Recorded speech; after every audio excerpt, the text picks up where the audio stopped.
Hi, everyone. Welcome to the Inner Design Podcast. I'm Anna, Creative Director for Simour Design. And I'm Mitra Silva, founder and visionary of Simour Design. In this podcast, we explore the connection between leadership, mindset, and environments that we create. Because the way we think and lead shapes the businesses, teams, and spaces we build. So, for today, what we're going to be talking about is when success starts to feel heavy. So, for us, there was this point where everything seemed like it was working. Everything that we worked so hard for was finally happening. We were meeting our targets. We were getting all of these great clients. But somehow, as we were growing, as more opportunities came, as we as a company or as Seymour became more visible, things felt heavier and heavier. And so that's what we'll talk about today. We'll dive deep into why that happened, what we went through while we were experiencing it, and how we came out of that. So, are you ready, Mitra? Yes, absolutely. Let's do it. Let's do it. So, one of the things that we've talked about before, Mitra, we mentioned it in our previous podcast, and I think it's something worth mentioning again. And as we talk about this whole subject of ending the victim mentality, let's take ourselves back to end of 2024 because it was such a milestone moment for us. Like I mentioned, we were in this situation where we were achieving all of our targets. It was one of our highest revenue generating months. We had such great clients. We had a full team working on their maximum capacity. But at that time, like as we were in that moment, things felt tougher. We were all spread out so thin. Every day felt heavy, like we were just about to solve another problem, or we were anxious about another problem that's about to pop up or come up. And I think that's something that a lot of people also encounter as they're growing their own teams. And so I think I'd like you to kind of share that with us. Like in that moment, how did it feel like for you as our visionary, as our CEO, as our founder? Like, what did that moment feel like? Going back to that time, I feel like it was so far away, but yet all the lessons are so valuable that I keep revisiting to remember how far we came. That time, the success was amazing from external world, as you mentioned. However, there was an inner layer of emotional exhaustion. I was feeling so responsible for everything. Like I felt like the whole world, it was on my shoulders. Um, I remember I was losing the ability to even think and feel, or getting basically disconnected from the vision that why I started from the beginning. And we were operating on daily basis from the urgency instead of intention, instead of connecting to our heart and joy and everything that we are now. And that's why I started the whole thing, right? And I believe everyone like who are the visionaries and leaders, they want to create that higher elevated experiences for themselves, for humanity, for the vision that they have. And I was the same. Like I got into this with excitement and just creating something extraordinary in a way that I wanted it. And I believe when thinking back, it was a complete survival, right? And seeing success, or like defining success from the external reflection, right? And seeing that as illusion of like, oh, this is success. This is the definition of success.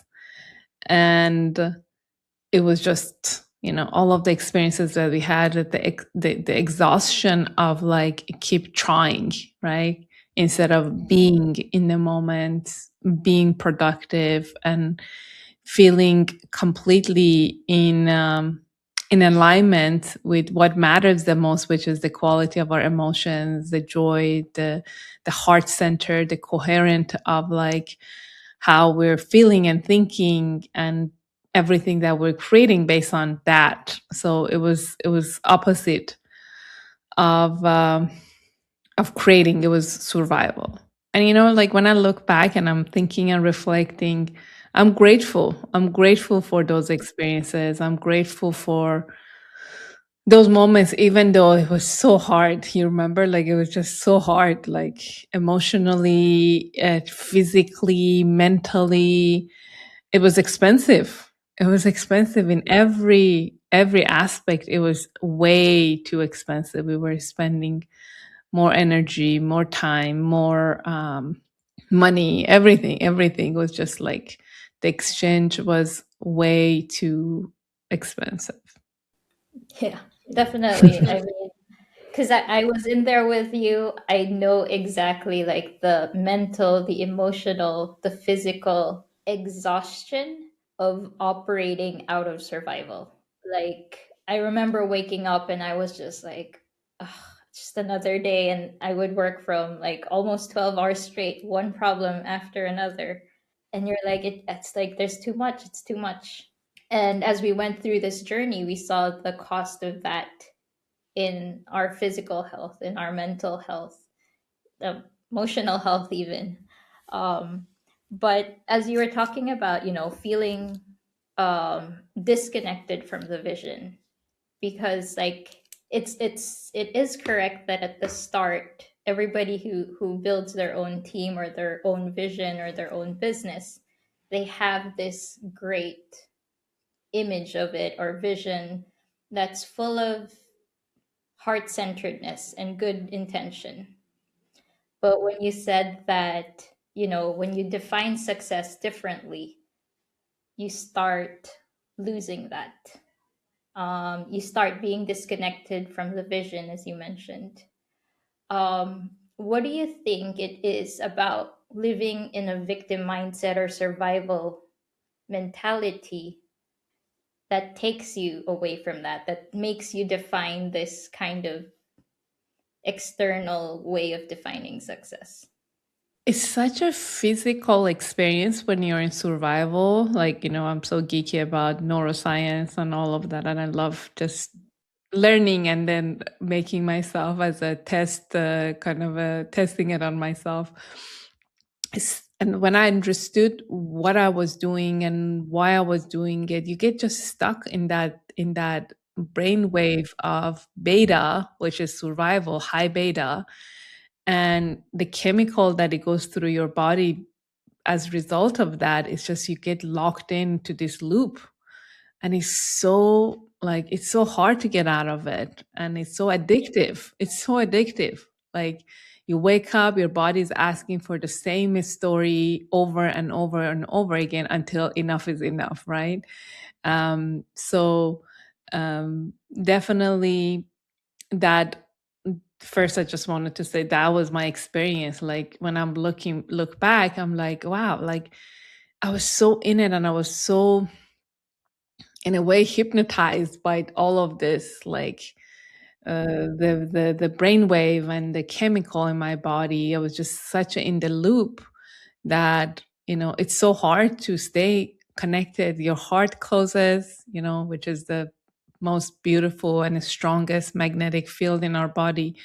It's just doesn't operate, so it's really really hard to connect with it when you're in the survival mode.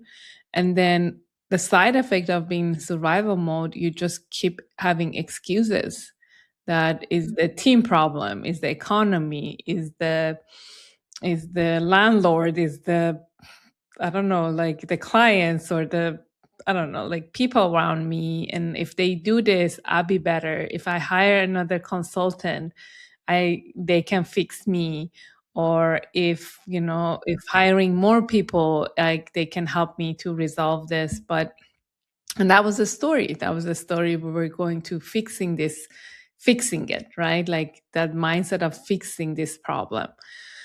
And and you're just constantly putting your finger outside. And that was the thing, that, oh, it's this team doesn't operate well, or this, I don't know, this if this we get more project, is going to be better. If we make more money, it's going to resolve all the, I don't know, this feeling goes away. But I think there was this quiet whisper at the end. I had to stop and listen to it, which was my heart, really, But we'll get to that part in a sense, that I'll share that. But to answer your question, it was just really ending the victim mindset. It's really understanding that the victimhood, it is very physical when you're in survival, and all starts with the thoughts of, like, how am I thinking,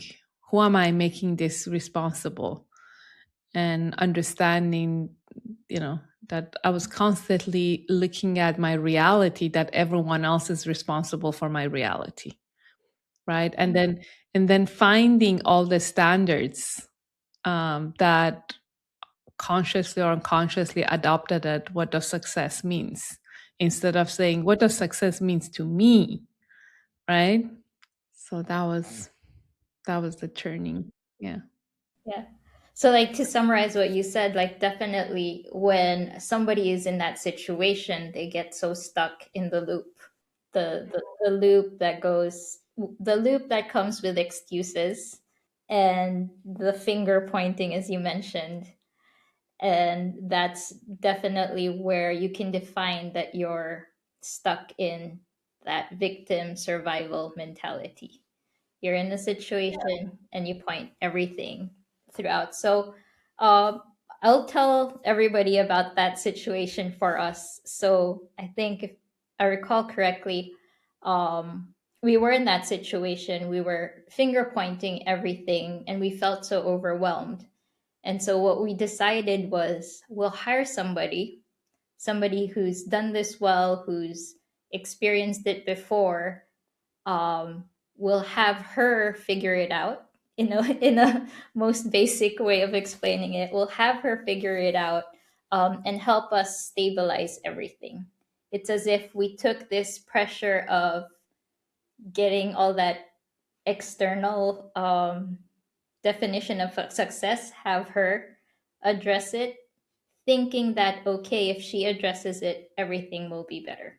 And if I remember correctly, we gave her like a set of KPIs that were to be met within like 30 days, that were, you know, a lot Fix of everything. Fix exactly everything. fix Here's our everything. problem. Fix everything. And it was a more of an operational part, right? Like Yeah, the person we were looking for was an operation. Yeah. yeah. And she was one of the most influential person or trigger for us as well, because as she was going through it, she realized, like, this was what we were doing to her. We were trying to pass on this pressure, this set of excuses that we were trying to create to her, and she saw it.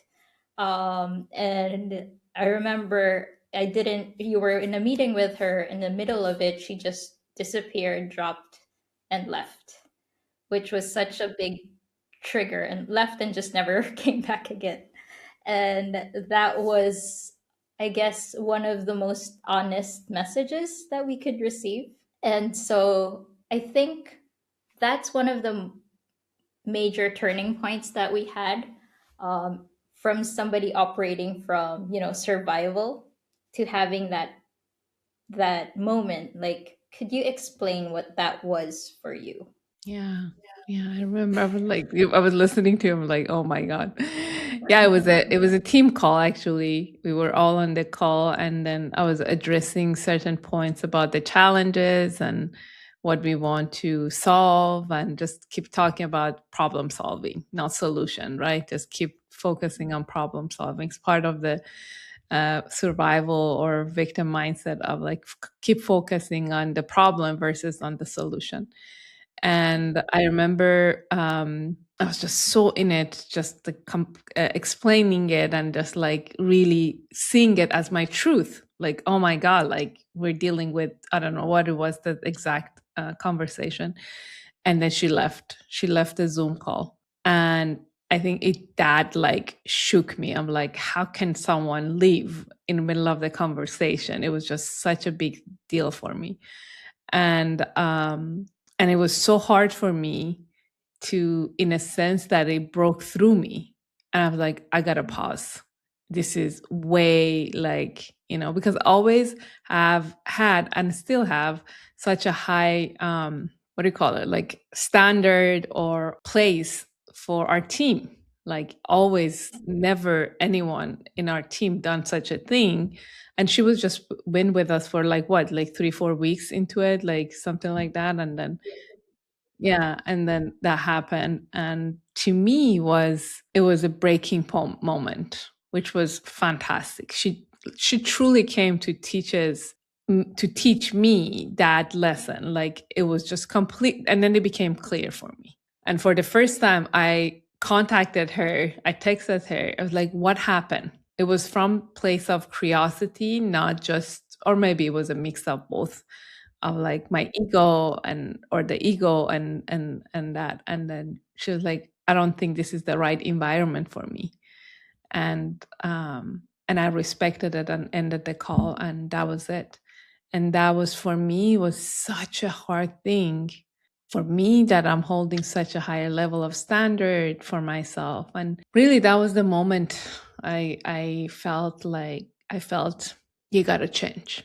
You gotta change everything. I realized that everything that I'm experiencing, I created it.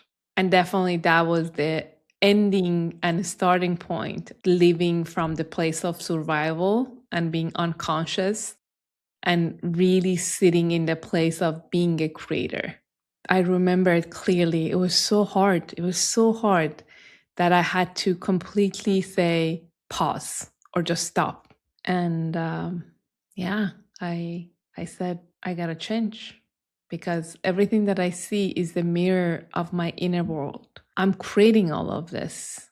I attracted that person. I brought that person to my company, my life, my realm. So that means there is a part of me, instead of keep pointing at why the fruit of the tree is not sweet and not the way I want it, and then keep trimming the branches, hoping that everything about the fruits will change. For the first time, I went to the roots of the tree and say, okay, let's do this. Let's look at it. Yeah. Yeah. No, I understood it. And um I think because our entire team were all operating out of survival too, it wasn't just you. Mhm. We all couldn't see it. And it needed her to show all of us, like, yes, she's like, this is something else. And for us, we've created such a unique culture and environment that were so pro we're so proud of and are so proud of now as well. And for someone to say, this is not the place for me, was like, wait, no, something actually is wrong then with what we're doing.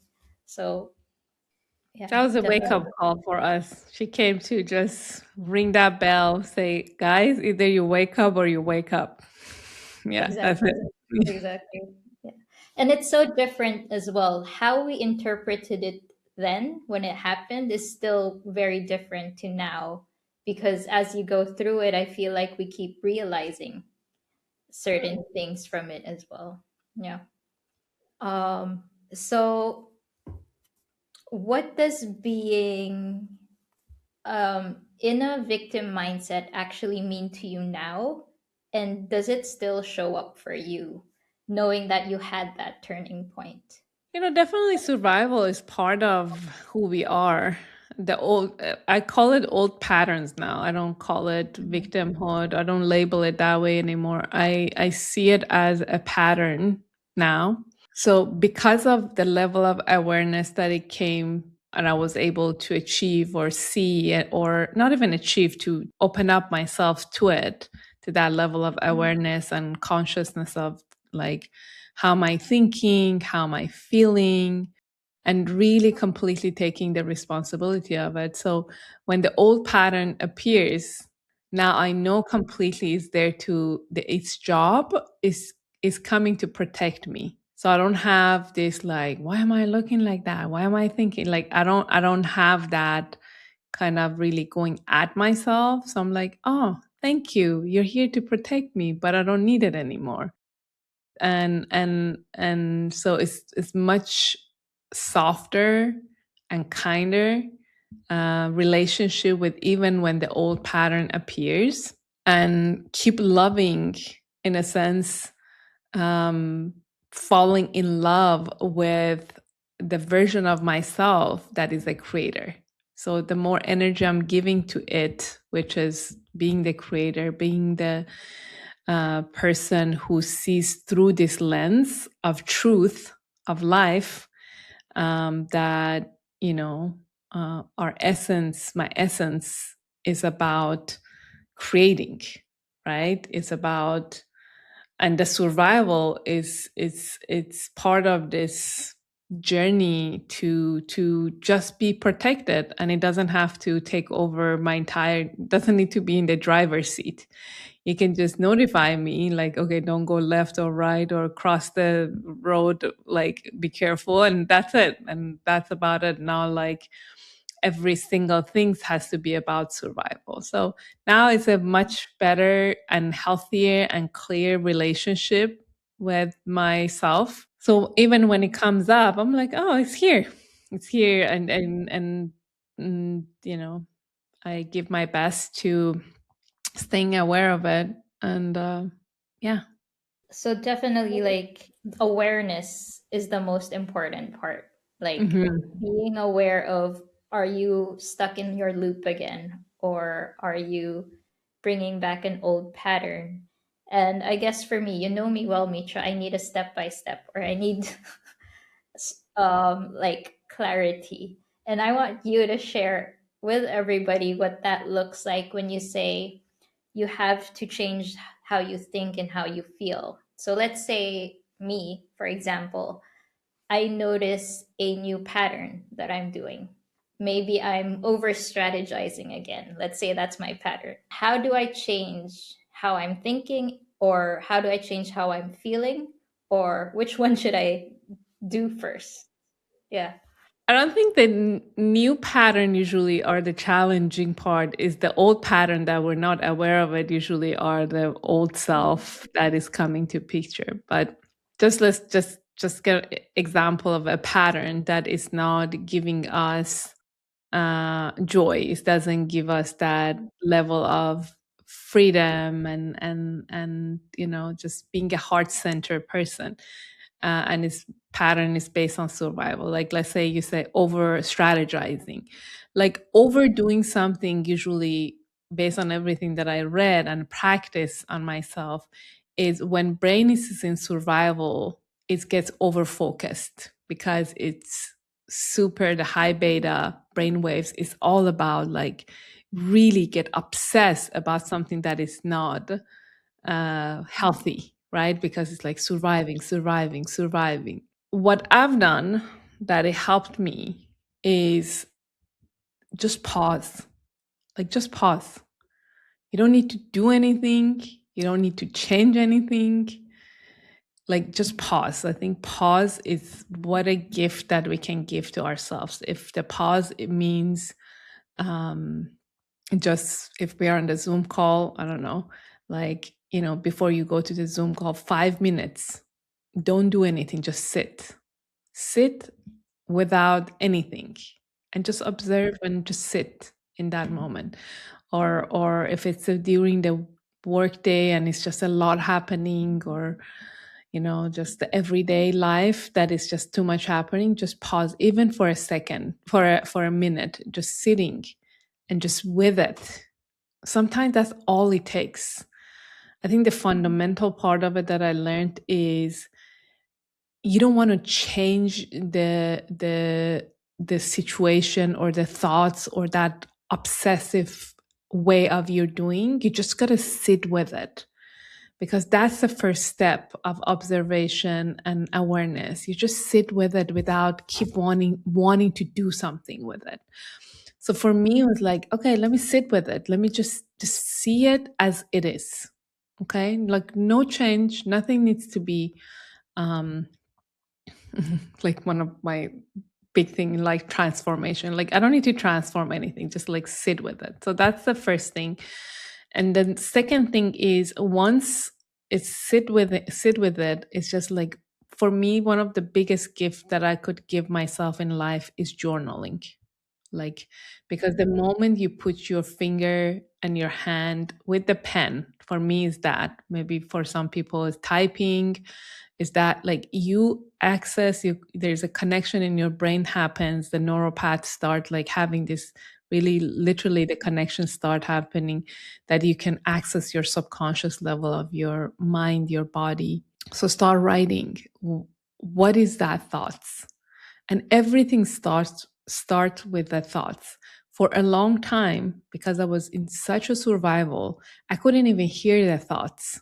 So for me, I had to actually first access the feeling, because I feel a lot. I have more access to my feeling sometime in life, especially at that time, than even my thoughts. So either way, like, what am I feeling? So you can access the thoughts. And writing it down, it allows, without changing, without doing any of that, it was such a gift. I realized in my life, one of the biggest investment that I can do ever is investing into myself, investing in the time, even if it's the 5, 10 minutes, an hour, or if it's a day. Or as I grew, I realized, I want to take 1 week away to do meditation and go to retreats and just sit with myself. As a humanity, I feel like we're not doing this enough because there's so much stimulation happening. So that's the gift, right? Like just sitting down, writing it, and really understanding where is that feeling and thoughts come from. Because the moment we understand the thoughts, then we can understand it, and not categorizing, but just really listening to it to see what it's trying to tell us. Because the first mindset shift of mindset that I had to do is, instead of going at myself, this voice is here to protect me. It has no bad intention. It's nothing dark or scary. It's just here to protect. So writing it down, and then from there, you can ask questions saying, who do I want to be? That was one of the biggest questions that I ask myself over and over again. Who am I? Am I the person who is surviving all the time? Or am I here for something else and I am something else? So then you can really, ask a lot of questions. Who am I? What do I want? What is that best version of myself look like? Then we can step into a new version. But first, understanding and kind of scanning, and with love and kindness going through that. I love that. Thank you for sharing all of that. Like, definitely first pausing and then thinking, or yeah, thinking about it and then feeling, or vice versa. Depends on which one you're more connected with, as you But mentioned. everything starts with thoughts. The roots of it is the thought. And when the thoughts is created, the neural path, the connections start creating in our brain, then all the chemical, which is the feelings, start coming. So if we want joy, we have to think joyous thoughts. We've got to see ourselves as a joyous person, so we can actually help our body to go to the homeostasis level, or state, that it's the default. We are joyous in our default mode, but we took ourselves way in the whole different realm. Yeah.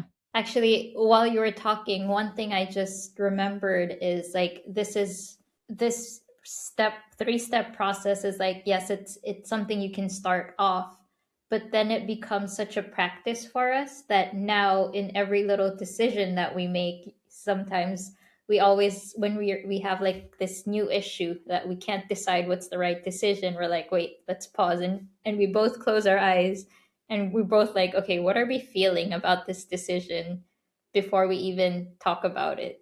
Yeah, but I learned that from the Heart Math Institute, the coherence, how we can make our heart and mind coherence. It takes 5 seconds of breathing in and out, and then just taking a minute of that, 5 second in, 5 second out, and then we make our heart and mind coherent. Exactly. So like that's something that everybody listening can do in the most simplest way is even like new decision, just pause. You don't have to answer right away. Connect with your heart, connect with your thoughts, and then you'll think differently. You'll be more aware. And then one of the things that we would do is sometimes kind of just observe what would we have done before, so we know how, that didn't serve us, so we need to think of like what's the new pattern, or the new, I guess, road exactly would do. And that's how you start to get out of the loop, or you start getting out of that pattern. So that's like one of the main shifts that we did as we went through this journey. It was changing how we were relating to ourselves rather than to the external or everything that was coming to us. So, we stopped asking, what do we need to do, or what do I need to do? It was more a matter of asking, who do I need to become? And so as we are now in this mindset, we're practicing all of this. Who do you feel like, or what's a better question?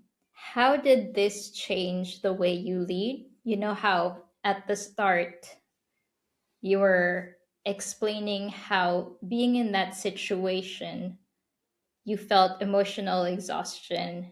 You felt like you were responsible for everything. You were disconnected from the vision. Now, as somebody who is practicing this, who is more intentional and more connected to herself, what does this reality like to you? Big question. it's it's so simple. I feel that simplicity is the realm of heart, and when you go to mind, things can get complicated if there's a lot of complicated patterns in it. So I had to teach my brain that think simple, think like heart. So that's part of the heart and brain coherence. Like when the heart sends the signal to the brain waves changes. So now, everything it's from who am I and what am I creating? And what am I creating is I love joy. I love simplicity. I love It's something I'm working more and more. Being in the present moment. It's so easy to just drift away so much with everything happening. Um, I love being in such a level of joy that the side effect and outcome of it is serving clients through design, through the interaction with our team. We have our monthly calls with each other and just sharing and transforming together, but it's so much lighter and it's so much easier to be because uh, it's everything, it's aligned. When our mind and our heart and our body and our soul are aligned, everything goes super easier with flow in the same direction, instead of all of this are fighting and pulling in different directions, right? So the contrast is so much more clear. Definitely I can even improve more and more. Definitely I know that I can become more love. And for me it's a process. It's every day showing up in my meditations, in observing my thoughts, and not just staying in a meditation, but actually practicing it on every calls, every thoughts, the walk, the way I, show up, the way I feel, everything in life.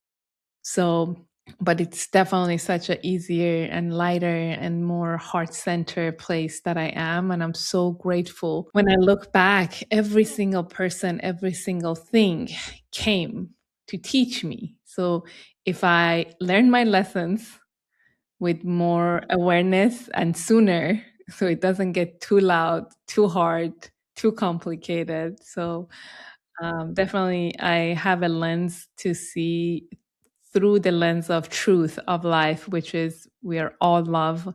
We're here to experience and expand our heart. And so, if everything we do and everything we think, first of all, is from the thinking. If we think and then we feel and then we do and act is based on that place of love, then everything's easy. And that's where I am. Easier and easier. Easier. And would you say that's how you define success now? Joy. Like joy and simplicity and just The more the more joy I have, the more success I have. So I define it, and I want to invite everyone. I remember last summer, which was after everything happened in 2024. Last summer, the entire 3 months, I took the time every day. Like I spent at least 1 to 2 hours a day. I redefined every words that I meant something important to me. What does even joy means? What does success mean? I was like, I want to define it for myself. I want to know what does this mean to me? Because I heard it, I saw how people live it, but is it something that I want? Is this something that is for me? So it was kind of an interaction or kind of a dance between who am I to define my new self.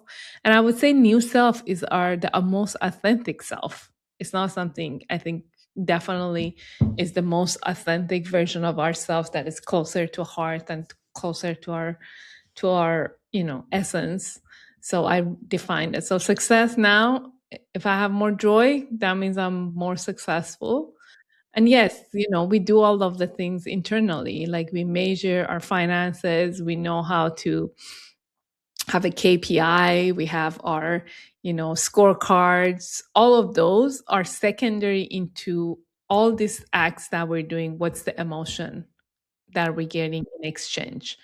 Even the marketing part, the sales, the all of that is in the healthy business, we're doing it, we're measuring it, and but we're loving it now, instead of like, oh my god, this number came, oh my god, there's a weekly meeting we got to review all of. No, like I come to the call, like show me, because I'm not a victim to this reality that I created. I'm creating it. So if something is not working, awesome, so let's find a solution, because that's the feedback.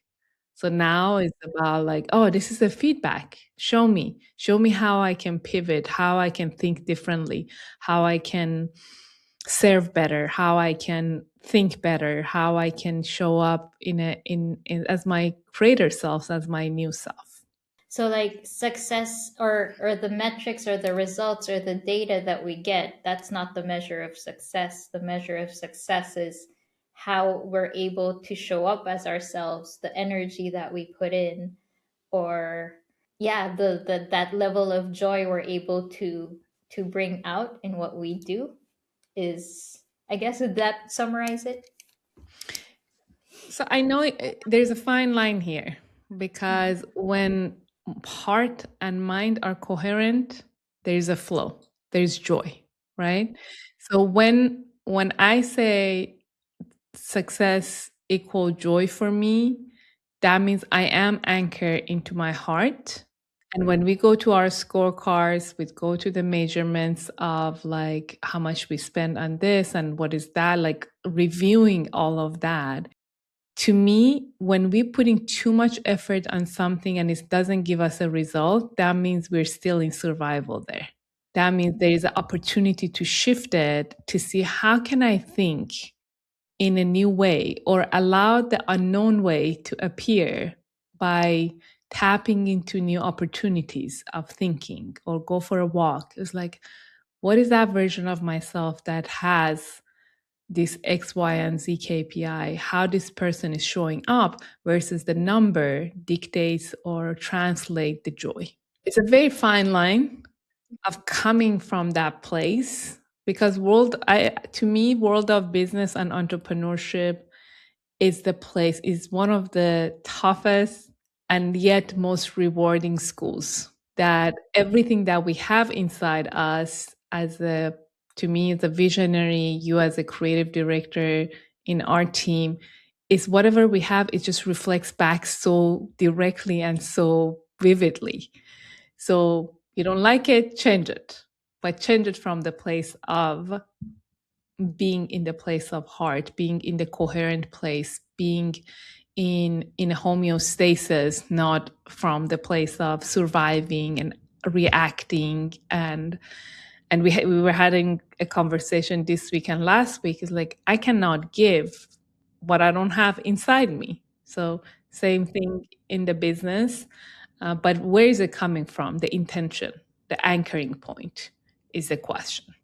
Like, it's the same thing, but where are you anchoring and you're putting your intention and operating from is the key. That is the fine line. So I guess we are coming to an end in our podcast, Mitra. And as we wrap up this topic of ending victim mentality, how we get stuck in the loop, we wrongly define our success, and then transitioning that into having a deeper level of awareness in ourselves and aligning it with our thoughts and our feelings to change that pattern into what we now have, which is a more clearly heart-centered definition of success. What message do you have for anybody who's listening and is ready and open to go into this work? My invitation is knowing that we are the creator of our lives. For me, it took so many years to understand that everything that happening is outside is a direct reflection of my inner world, with my thoughts, with how I think, how I feel, and how I'm acting and behaving. So if I want to have a better life, if I want to have a higher level of success in a meaningful way, I got to go within. Everything that we want, as we all heard many times, but to me is now is the truth, and truly understanding and believing in that it comes all from it all starts from within. So my invitation is look at the source, and that's where everything can be magically changed, and really using the gifts of this life in the most beautiful way by looking inside first. How am I thinking? What am I feeling? And therefore, like, how am I, behaving or acting on my day? And that's where the actual deepest change, that is fundamental, that it will change everything, comes from. Yep. So just pause and then go within and connect with all that. So, as we close today's podcast, we do want to leave you with this one question for all the listeners here. As we had that moment of pressure for us that helped us go through this journey, we want to ask you, what is that pressure in your life right now that's trying to show you about the way you've been living, the way you've been leading, or maybe the way you've been thinking? And so, thank you for listening to us. If this episode resonated with you, feel free to share it with anybody. I'm Anna, creative director for Simour. And I'm Mitra. We'll see you next time on the Inner Design podcast. Thank you, everyone. Thank you.